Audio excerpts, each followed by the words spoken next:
beaucoup de leurs analyses, et puis on a eu l'occasion de se rencontrer plusieurs fois avec Grégory dans des manifestations de différents types, et on a pu échanger. D'abord, je crois qu'il faut revenir sur deux, trois choses comme sur l'avant-l'avant, c'est-à-dire que la volonté à l'époque d'accélérer le processus d'adhésion de la Grèce à l'Union européenne, puis de la faire entrer dans la zone euro, contrairement à ce qu'ont dit les gouvernements européens et la Commission européenne, la situation grecque était connue. Qu'ils arrêtent de dire qu'ils l'ont découverte en 2008. Que tous les reproches, entre guillemets, qui ont été faits par les caciques de l'Union européenne au gouvernement grec, ils auraient pu les faire dès l'adhésion de la Grèce à l'Union européenne ou dès l'adhésion de la Grèce à la zone euro. Ils ne l'ont pas fait parce que la démonstration vient d'être faite par Grégory. Il devait y avoir un exemple. Il devait y avoir un exemple. Il fallait commencer par un exemple. Le cadre de l'Union européenne générale et surtout l'accélération de la mise en place des politiques de tutelle, c'est-à-dire de rogner sur la souveraineté populaire, sur la souveraineté démocratique, accélérée au moment du traité de Maastricht, puis du traité de Lisbonne, et enfin du dernier traité qu'on a appelé Mercosur, c'était ce but-là. Il y aura désormais deux niveaux de souveraineté.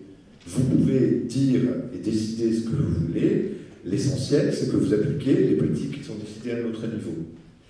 Avec une recomposition économique, bien sûr, mais aussi une recomposition politique. Puisque l'Union européenne, qui s'est faite, je vais dire, sur à la fois des bonnes idées généreuses. En 1957, si vous relisez le préambule du traité d'Europe, il y a plein de choses très sympathiques, et sur lesquelles on peut être d'accord. La paix, le développement social, le développement économique, la solidarité entre les peuples, tout ça c'est des jeux de mots, mais comme l'expression populaire le dit, c'est pas simplement une déclaration d'amour dont on a besoin, c'est des preuves d'amour. Et très rapidement, l'accélération s'est faite dans les politiques européennes uniquement sur les questions économiques et uniquement sur l'intégration du marché. On a bien vu que la liberté de circulation de nos compatriotes européens s'arrête à la limite soit de leur couleur, soit de leur pays d'origine. Alors que pour les capitaux, les choses vont évidemment beaucoup plus vite. Donc on savait pertinemment que l'accélération du processus se faisait dans cet esprit. Les résultats qui ont été dénoncés par Syriza et par le gouvernement grec, pour la Grèce, ça a été dit, Grégory l'a dit, et pour en dire beaucoup plus, la situation est devenue insupportable pour la population locale. La répartition de la richesse n'existe plus, et puis en plus, ils ont attaqué de deux fronts communs. Le premier front, c'est de dire, puisque la dette était devenue insupportable, il fallait donc, réduire les dépenses publiques, ce qu'ils ont fait. Mais deuxièmement, il y a toujours un volet qui est le parachute, ou du moins le bouclier social, qui devrait compenser, bon an, mal an, un certain nombre de politiques économiques qui sont catastrophiques, et ce n'est pas les syndicalistes que vous êtes qui méconnaissez cette situation. Grosso modo, c'était en France les filets sociaux, comme le RMI qui est devenu RSA, ou l'ensemble d'un certain nombre de politiques qui étaient des politiques de réparation. En Grèce, ils se sont aussi attaqués aux politiques de réparation. C'est-à-dire que les gens étaient à la fois victimes d'un système en totale dérégulation à la demande de la Troïka, mais avec une très grande complaisance du gouvernement de l'époque, les gouvernements Samaras et les gouvernements techniques, et les premières années Papandréou. Et donc, face à cela, la réaction et de la population et du parti qui est désormais au pouvoir a été, je crois, la première chose de dire il faut leur faire de nouveau comprendre que c'est à nous de décider. Alors on voit bien le bras de fer et les conditions dans lesquelles se fait. J'ai employé dans un quotidien du matin que certains doivent connaître, qui s'appelle l'Humanité, la dernière fois, un article où j'ai parlé du retour de la souveraineté de l'unité. On a, enfin je dis on, le on n'est pas juste. L'Union soviétique a, en 1968, tout fait pour arrêter ce qu'on a appelé l'expérience du printemps de Prague, parce que le printemps de Prague ne correspondait pas au schéma préétabli par l'Union soviétique. Et quand il s'est agi de dire que le peuple Chèque n'avait pas le droit de s'exprimer tel qu'il le voulait, y compris ses propres dirigeants, son propre gouvernement, il y a eu une intervention militaire. La volonté de la Commission européenne est de dire vous pouvez dire ce que vous voulez, vous ne pouvez pas, vous n'avez pas le droit de le faire. Et cette hypocrisie est lourde, insupportable. J'ai encore entendu Pierre Moscovici ce matin, qui dit mais on ne peut pas dire que les Grecs n'ont pas le droit d'avoir voté. Ils ont le droit de voter. Ah, c'est bien, c'est déjà un progrès. Mais ils doivent être respectueux des engagements des gouvernements précédents. Et dans ces cas-là, donc à quoi sert de voter? Ce qui veut bien dire tout de même que dans la construction telle qu'elle s'est faite, et nous en avons désormais la démonstration de l'Union européenne fait un choix qui, à mon avis, est un choix terrible pour elle-même. Un, parce qu'ils ont abandonné pratiquement tous les principes de départ, dont j'ai dit généreux, etc. Deux, ils n'ont mis en place que des politiques de surveillance et des politiques d'austérité exigées avec l'accord des gouvernements. Il faut toujours dire que c'est avec l'accord des gouvernements, qu'on arrête de dire que la Commission décide toute seule. Non, elle le fait avec l'accord des 28. Mais le soutien politique à l'Union européenne sous cette forme devient de plus en plus étroit. Et la réponse qu'ils ont, c'est d'aller vers des gouvernements dits d'union nationale, des gouvernements de centre-droit, centre-gauche, droite-gauche, etc. Et dans plus de 15 États de l'Union européenne, nous avons désormais ce type de gouvernement. C'est-à-dire quand vous avez une majorité sociale qui se restreint, vous avez intérêt, vous appuyez sur une majorité politique qui apparaît comme plus large. Mais ça veut bien dire que l'accord est profond, malheureusement, entre la droite et la social-démocratie européenne.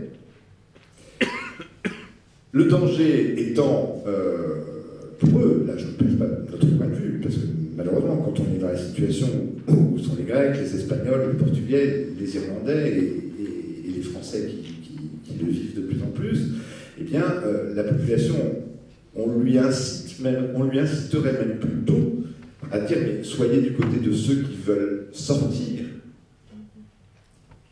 Parce que leur volonté, c'est de dire, il n'est pas possible de réformer le système. C'est ou vous le prenez tel qu'il est, ou vous êtes dehors. Ce qui veut dire que même une droite, extrême droite, souverainiste, populiste, comme nous l'avons dans la plupart des pays européens, qui augmente, elle augmente parce que pour que le système tel qu'il est survive, il faut que l'opposant ne soit pas des gens, j'allais dire comme les gens de Syriza ou les gens des partis qui sont au sein du parti de la gauche européenne, dont le Parti communiste français dont je fais partie, qui disent au sein même de ce système, nous allons porter une autre logique. C'est donc bien un système profondément dogmatique et dont le but est de dire qu'il n'y a pas d'alternative. Donc cette désespérance que l'on installe dans la tête des peuples, tant au plan national qu'au plan européen, finalement, nous le voyons bien, favorise tous les mouvements qui sont un retour au nationalisme, un retour aux frontières, et qui refusent évidemment la coopération. Parce que quand même, quand on pense que certains commentateurs ont osé dire que le Front National se félicitait de la victoire de Syriza, et je pense que vous avez tous entendu la phrase suivante, qui était de dire, oui, mais c'est quand même pas au peuple français de payer la dette de la Grèce. C'est-à-dire, revenons à des choses à peu près normales, quoi. Donc là, il y a quand même une volonté d'instrumentaliser, y compris la colère populaire, et dans notre pays, une forme de colère populaire, malheureusement, s'exprime mal, ou elle ne s'exprime pas tel que beaucoup d'entre nous le souhaiteraient. Et donc, on préfère les pousser vers cela, puisque comme ça montre qu'ils ne veulent pas rentrer dans le système, et surtout le contredire, le contrecarrer là où il est. Ce que, à peu près toute force politique révolutionnaire a fait depuis qu'elle a accepté un cadre démocratique, c'est-à-dire de le faire partout où il y a des institutions où nous sommes représentés. Et je peux donner l'exemple du Conseil général où j'ai été élu pendant 14 ans, avec 2 présidents communistes et 2 présidents socialistes. Comme ça, je connais la gamme et la différence. Bon, mais j'en ai eu la démonstration. Donc cette volonté tout de même d'écraser le choix des gens et de leur dire ce cadre et celui-ci, je le dis en cela, me rappelle la théorie de la souveraineté limitée. Alors, si on en arrive au même point, je ne vais pas refaire la théorie des dominos, parce que c'est celle qui avait été inventée par les Américains pour dire qu'il y avait une progression du monde à chaque fois qu'il y a une crise, je veux dire, dans les pays de l'Est, suite à 68, il y a eu la Pologne en 81, il y a eu la chaîne après de la chute en 89. C'est-à-dire quand les peuples ont décidé de sortir de ce qui était commun, ils l'ont fait. À leur manière, pas d'accord forcément sur tout, mais ils l'ont fait.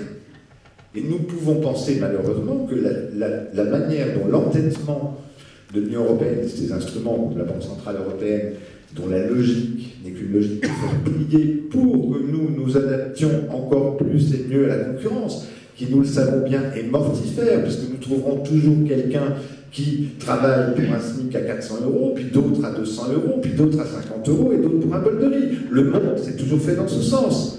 Nous avons pendant des années pensé et souhaité, à la fois les organisations syndicales dont la vôtre et certaines forces politiques dont la mienne, qu'il fallait au contraire à chaque pas gagner, cela nous permettait d'avoir une conscience plus intéressante et plus forte, et que les gens haussent le niveau des revendications.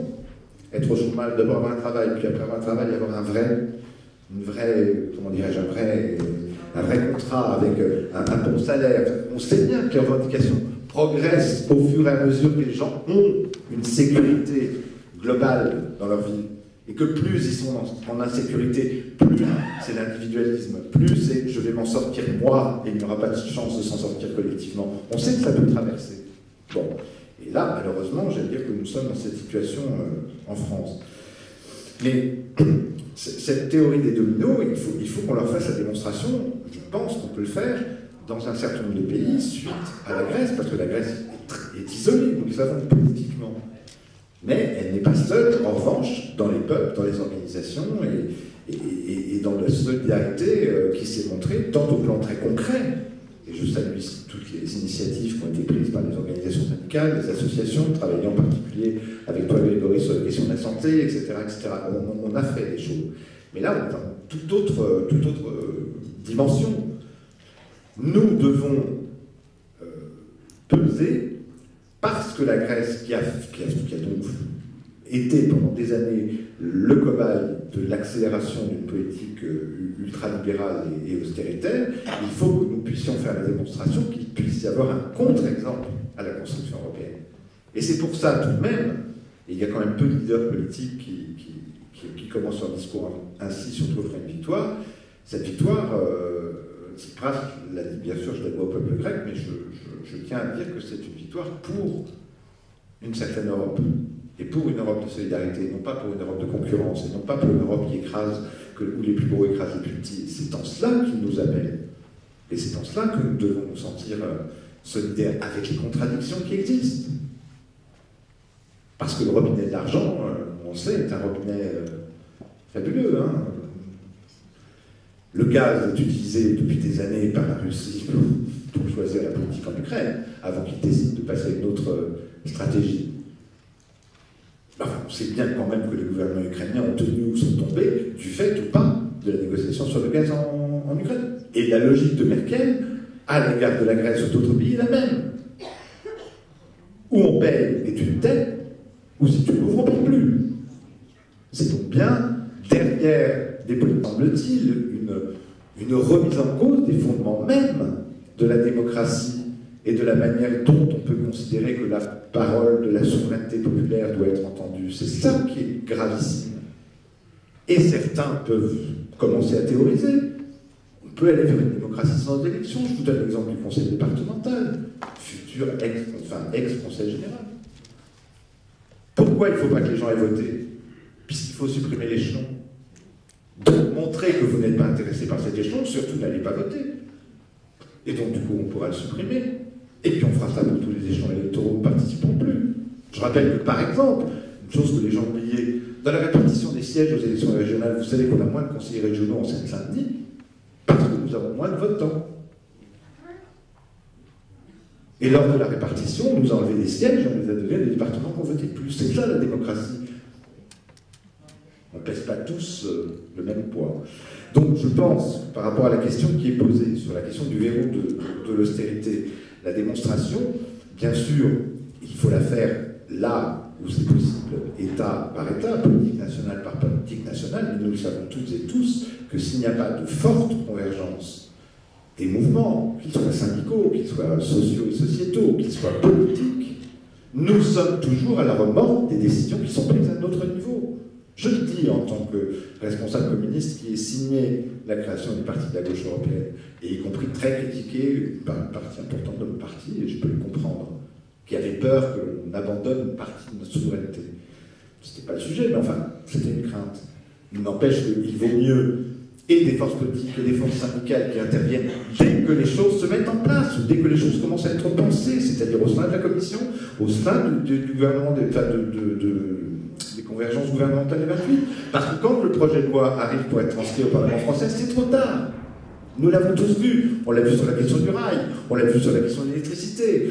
C'est avant qu'il faut le faire.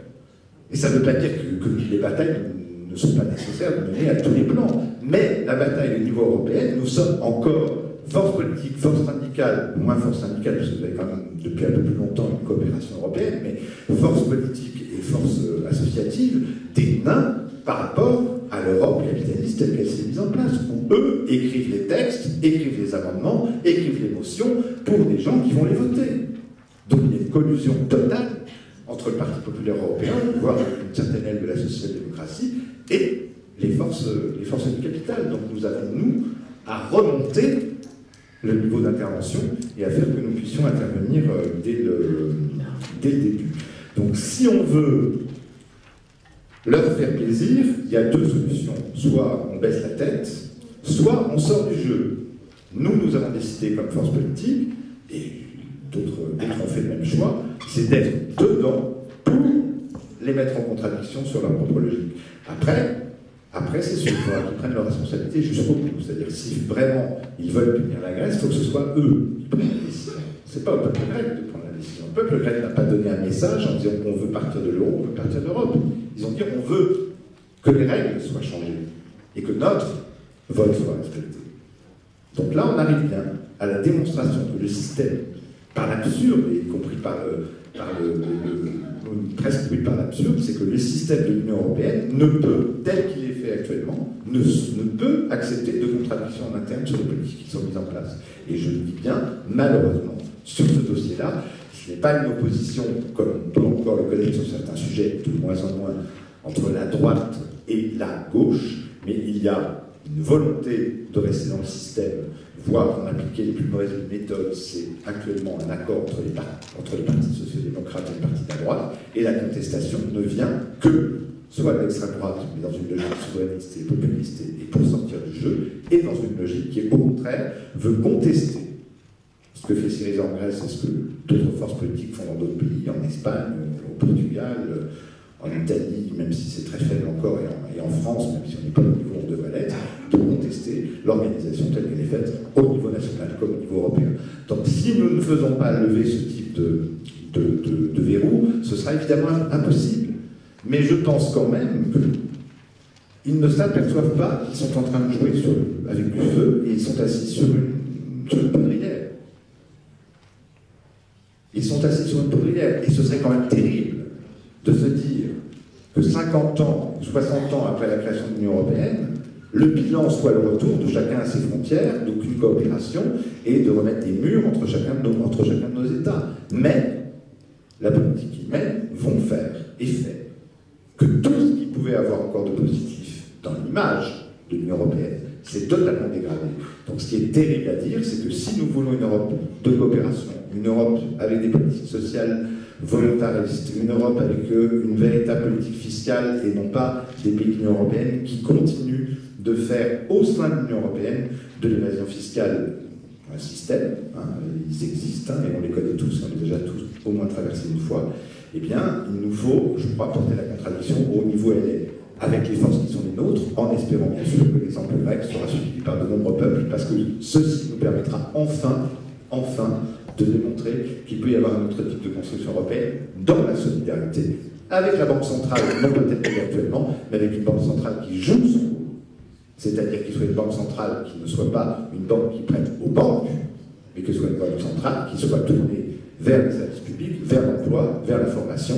Et ça, c'est une revendication qui ne m'apparaît pas au-delà de l'impossible, qui ne m'apparaît pas impossible, mais qui me paraît possible à gagner. Voilà, donc je pense qu'il faut qu'on ne baisse pas la garde. Ils en ont besoin, pas pour eux seulement, mais aussi pour nous, Parce qu'on sait très bien que s'il y avait échec, et d'ailleurs on l'a bien vu dans la presse, le but c'est de montrer que déjà il n'y arrive pas, ça c'est plus simple. Mais si il y avait eu un échec, eh bien je pense que ce serait un échec évidemment pour l'ensemble des peuples européens. Nous ne pouvons pas nous permettre de laisser tomber nos camarades grecs avec les complications, les difficultés, je peux le comprendre. Et je ne suis pas grec et je n'ai pas à intervenir à l'intérieur des débats qui traversent exactement une vraie organisation démocratique dans laquelle il y a des débats et c'est normal. Mais je pense tout de même que notre rôle est de montrer qu'il peut y avoir un autre possible et qu'il peut y avoir de nouveau un chemin d'espérance. Merci à vous.